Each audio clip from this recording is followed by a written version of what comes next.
Pauline, on va faire référence à un article que vous avez écrit et qui marche plutôt bien aujourd'hui sur le site internet. C'est l'information BFM Business que vous avez eue la semaine dernière, notamment sur les déclarations fiscales, puisque vous avez eu des informations de la DGFiP, des impôts, informations exclusives sur le nombre de Français qui ont déclaré leur plus-value des crypto-monnaies en 2022 sur l'exercice 2021.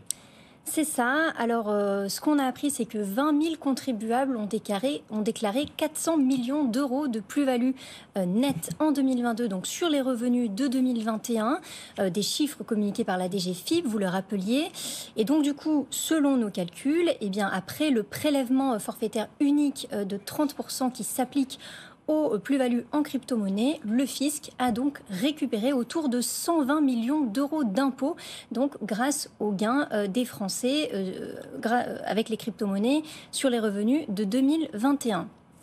En revanche, sur les années 2020 et 2019, le fisc n'a pas pu nous fournir des informations, puisqu'il explique notamment que la déclaration fiscale 2023 l'occupe beaucoup. Mais ça nous donne déjà quelques indications sur ces Français qui sont donc les bons élèves qui déclarent donc leurs gains en crypto-monnaie aux impôts. Peut-être juste un petit rappel, en fait, au niveau de la déclaration fiscale. Si un contribuable français réalise une cession imposable, c'est-à-dire un gain ou plus précisément une plus-value, il devra déclarer chaque cession aux impôts. Et on compte parmi les cessions imposables, typiquement le fait de vendre des crypto-monnaies contre une monnaie traditionnelle, l'euro ou le dollar. Si on réalise un gain, ça doit être déclaré aux impôts. Donc là, on parle d'environ 20 000 contribuables français, donc sur les plus-values de 2021. Vous vous êtes renseigné, comment aujourd'hui on peut mettre en perspective ces chiffres ?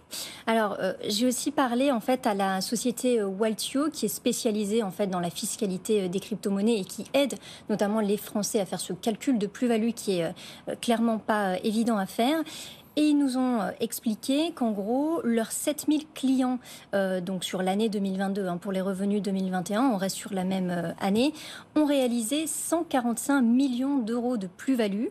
Et donc après PFU, ils ont donc payé, ou en tout cas déclaré aux impôts, 43,5 millions d'euros d'impôts sur leurs gains en crypto-monnaie. En gros, ça veut dire d'ailleurs que cette société capte à peu près un tiers du marché, notamment de ces Français qui déclarent leurs gains en crypto-monnaie. Là, on parle de 20 000 contribuables, ça reste une minorité quand même, puisque d'après les récentes enquêtes, aujourd'hui, il y a plusieurs milliers, voire même millions, selon certaines enquêtes, de Français qui ont des cryptos. Ouais, ça, c'est si on prend l'enquête en fait de la société Chainalysis, qui est une société internationale et qui est très connue dans le secteur.